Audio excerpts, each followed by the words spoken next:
He has had more influence, not only at our club, but the speaking industry.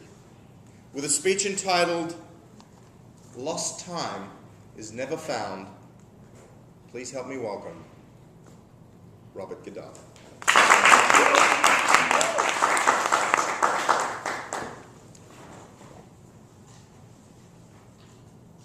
Imagine spending 6,752 days in prison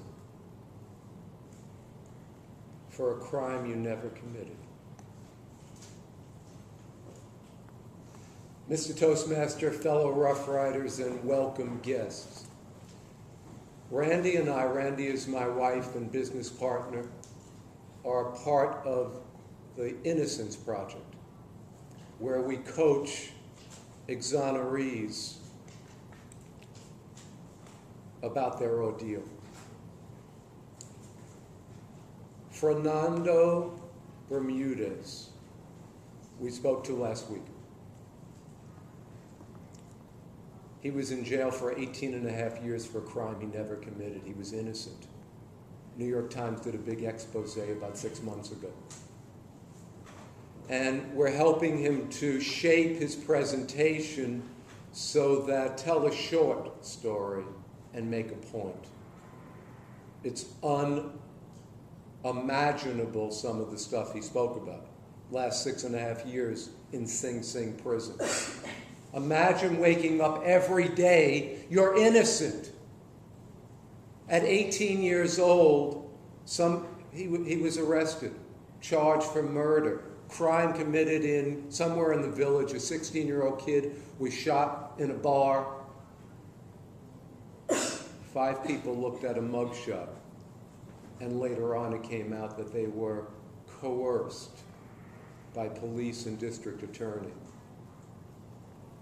Imagine being in jail for a crime you never committed, murder.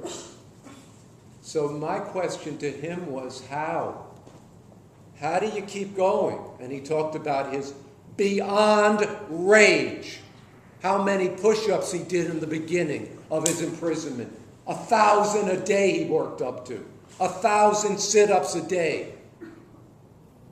And then he shifted, he said. Because I said, aren't you bitter? And that's when this quote, "Lost time is never found," Benjamin Franklin. He's something, teach me, teach us. How did you do it? He said he shifted. He knew about muscle memory related to building muscles for exercise. He wanted mental memory, to shift his mind on what could he do. We all have problems, come on. It's not what happens to you, it's what do you do with what happens to you. So one of the things he did was refocused on his case and became a jailhouse lawyer. He read law books every day. So besides the push-ups, besides the yelling and screaming, after a while he started to redirect that adrenalized rage. 11 trials. 10 of them, we will not reopen your case. After he, working with 2 lawyers who were pro bono over the years. Imagine, keep going. He said you can't imagine the depression and anger I had.